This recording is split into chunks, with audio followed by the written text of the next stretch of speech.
Hi, my name's Will. Welcome to the K9TC's YouTube channel.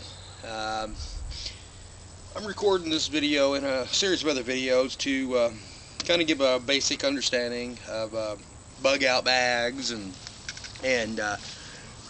what I have in mind and the reason I have in mind, and I'm going to be doing videos of everything that I have and how they work and in action. I firmly believe that you should know how to use everything that's in your bag before something does happen. Hopefully nothing ever happens, but if it does, you should always be prepared. I'm in one of my many bug out locations. Uh, I'm near water. I have food, possums, raccoons, you name it. Enough, obviously enough wood to last me many years. It's important to think about that when you're planning your bug out locations or bug in locations. You need to know everything you can before you get set up. Anyway, this is actually going to be the review on a Gerber Bear Grylls Ultimate Rival Knife. I don't like the fact that it's plastic and sheathed, and I mean there's a lot I don't like, but everything's personal preference. Some people think this is the best thing in the world, some people don't. I bought this particular knife at a local Walmart, and I wanted to go ahead and test it. One of the things that I've noticed with the knife itself is with the other videos, and a lot of other people are complaining about how the tips are breaking off. First of all, you really shouldn't be beating that hard on these things anyway. Think of it as anything else. You know you need to use it, but how are you going to use it? I would rather use a rock or the back of an axe, machete or something that is going to take it. Obviously common sense says it's metal. It is full tang. I've actually taken one apart, which, like I said, this one's $49.99 times 2. It seems like a lot of money, but I'm glad I bought it, and I'm glad I'm testing it out, and I actually keep this knife on my person now at all times, no matter what I'm doing, because I just think it's a great knife. One of the things that people don't realize is, well, obviously you know that it comes apart simple. People don't know that there's an extra clip here that pulls it apart. Of course, it comes with instructions and all kinds of stuff on there. I keep it in my bag, but I do not keep this thing on me. It even says sheath made in China, so it's not an American sheath. Be it if you want, buy it if you really care about it. One of the things that I like is you got your Harrison rod, which is nice, and I know everybody likes to turn around and they spark it. I don't like to waste it unless I absolutely have to. I don't use this one, and other videos I'll actually show you other ways of starting fires that I'm using this as a last resort. One of the things that I've had and I've seen with other reviews is the plastic on here actually wears out. With anything, you pull it in and out enough, it's going to wear off, and it is plastic, and remember that. And in cold weather and in hot weather, remember it's plastic. Sheath is a coated, it's like a rubberized coating, so it is nice for grip. On the back, it does have, a metal, fine diamond covered plate on there that actually screws on. I actually got a hold of the Gerber company, and I've actually ordered several more, just out of preference for my bag, different places. But you get to it. What I find very useful, I am actually a, so to speak, dog trainer by day, survivalist by night, if you want to say. I do wear, which is kind of uncomfortable in hot weather, so I had the shorts and go with what I deal with, and I do bug out a lot every chance I get to make sure that my equipment, and I'm used to it and I know what I'm doing. I wear a pair of Dickies, and these are Dickies, yes, I said it. And it's got multiple pockets and different things, and I like these because this thing fits in here, and the rubberized coating keeps it from sliding, which is really nice. One of the things that, you know, I can keep it at the ready. Actually, using it just a little bit ago, and didn't clean off the little bit of dirt.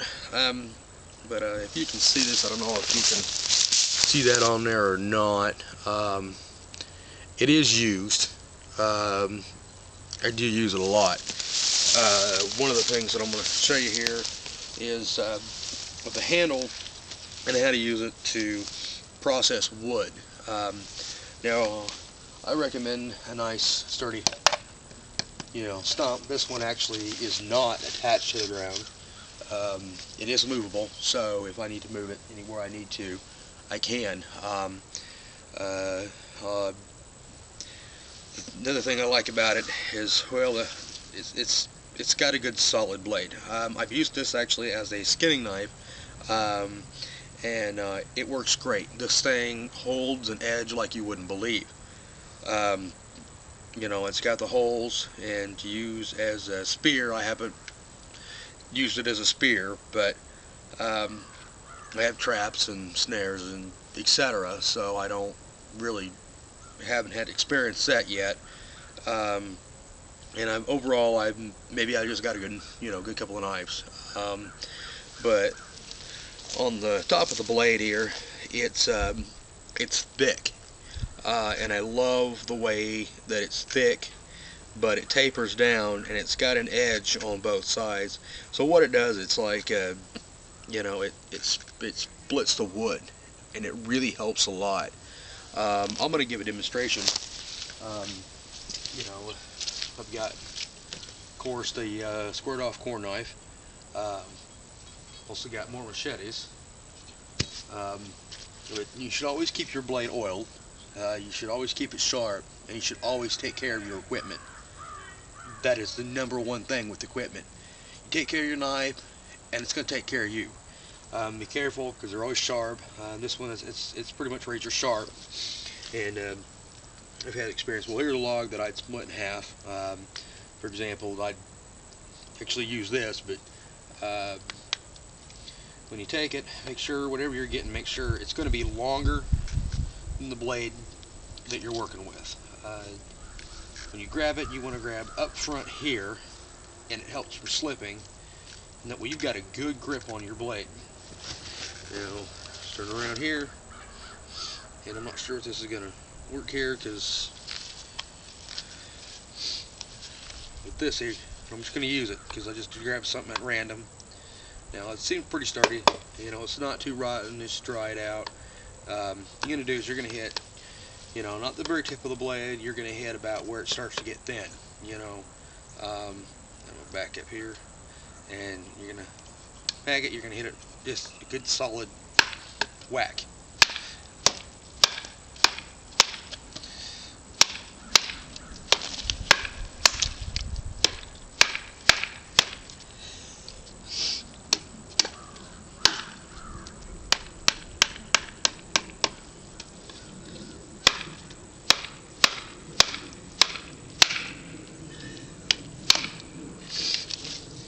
Yes, this is very, very hard wood, and I'm going right through a knot.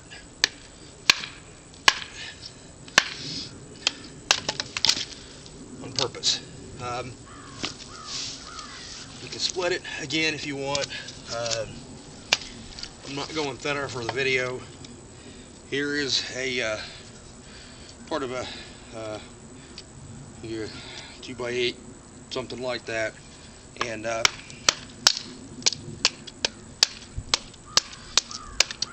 You know, I mean, you can, it's nice, you can process, you know, fairly decent amount of wood and fairly decent amount of time. Keep in mind that when you're, you know, watch for nails and stuff and actual processed wood. I believe recycle, reuse. And if I'm in a campfire, you know, it's one thing, and if it's a survival situation, if you've got old scraps of wood laying around, if you can see, I've actually got, you know, some that I've processed. I processed with an axe. And then, you know, I kind of go down from there and say this isn't just the other part of it, you know, and you know, it's a pretty tough knife, and you know, I'm happy with it. I've got no problems with it so far, you know, other than Chinese, but I mean, you never know. You know, sometimes the Chinese make some pretty good stuff, you know, and usually when I'm done, I always put it back. So that's actually the wrap up the review of the Bear Grylls survival knife.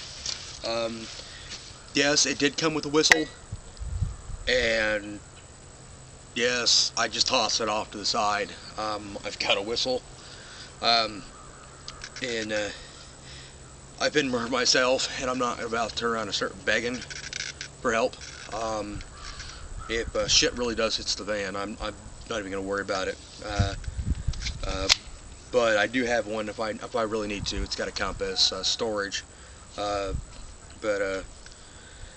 that's it.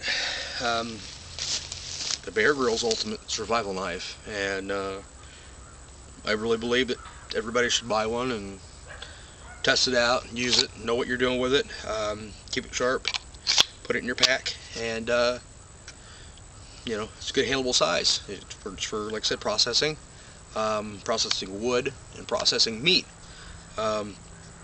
which it's got multiple purposes. Not only does it do that, I can actually use on the back of the blade where it's designed to use it for the spark, or I can use it to use a same thing with a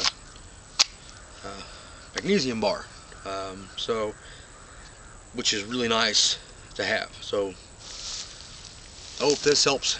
Please comment, please rate, and have a great day.